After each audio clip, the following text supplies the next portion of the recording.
You know, along these lines, it's been said, and I briefly discussed that with you earlier, that the Iraqi government as such today is somewhat detached from the public.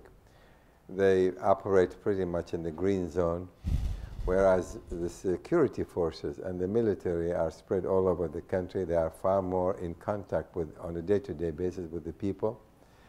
And they may very well be one day, sooner than later, that an Iraqi general may decide, well, this is a good opportunity for them to rise again and, you know, and attempt a coup d'etat in Iraq along the lines of Saddam Hussein.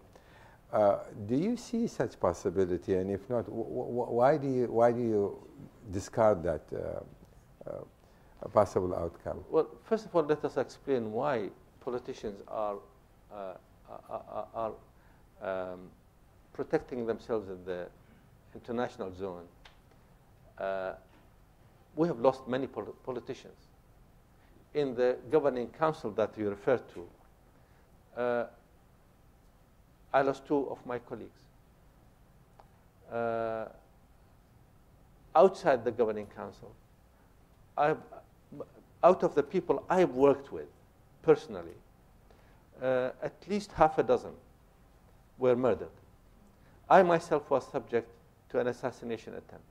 So Iraqi politicians don't have the luxury of strolling around in markets in a time of such extreme violence. As it is, we were always, we were, if you like, bold enough to continue and attend public meetings and go out, but with a measure of protection. Now, security forces, on the other hand, are armed and like us, and they are safe and they can move freely. The conditions for a coup d'etat just do not exist in Iraq. First, there is a legitimate government which is elected by popular vote. We still have American forces in the country, but even after the American forces have gone, I believe nobody would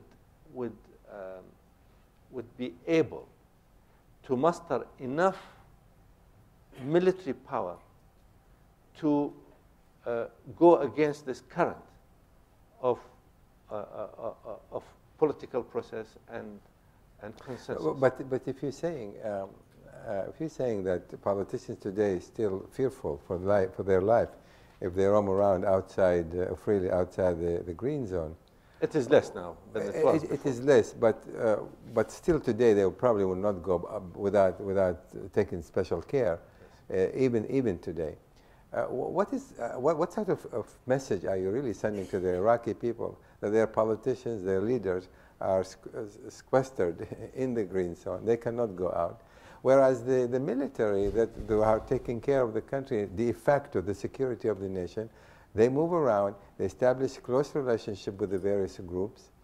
And why don't you think that the possibility at least, where the Iraqi people will think, well, our politicians are terrified of going outside the green zone. They are under the protection of the Americans. Here we have a new general rising to power. We'll see, well, the opportunity for us to rule again. What is going to stop them from thinking in those terms, given the opportunity, especially after the American leaves? I'll tell you what.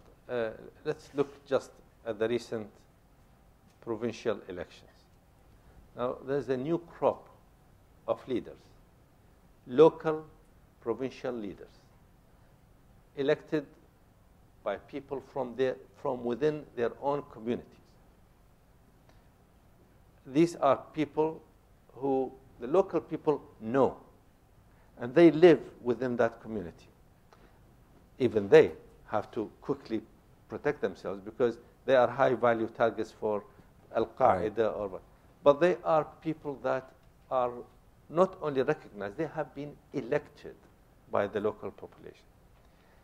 The local population are not going to put their trust in a military, in an ambitious young military officer who decides, he takes it into his head that he will move a few units to try and control what? The city of Baghdad?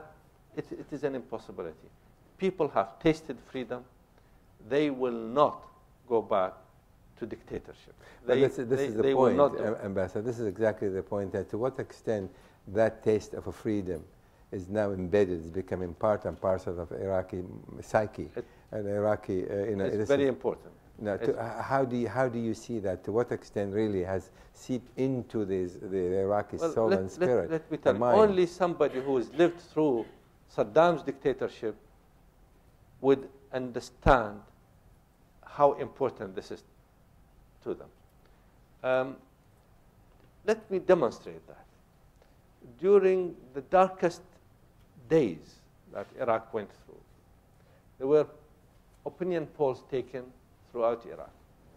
And when the opinion in this country was that this is a lost war, let's rush for the exit, let's leave Iraq to its fate, Iraq is a hopeless case, everybody here was in despair, understandably so, because it looked so bleak.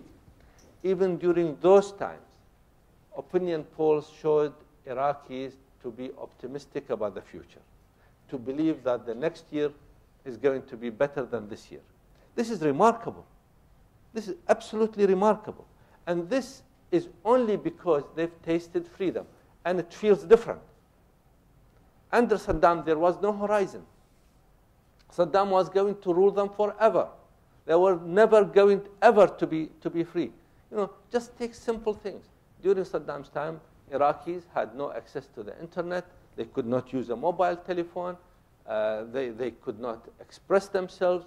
They could not leave the country without special permission. It was a complete, it's like living in a pressure cooker. Lift the lid, and you have people feeling their own humanity. It's a different feeling. People will not accept dictatorship in Iraq again.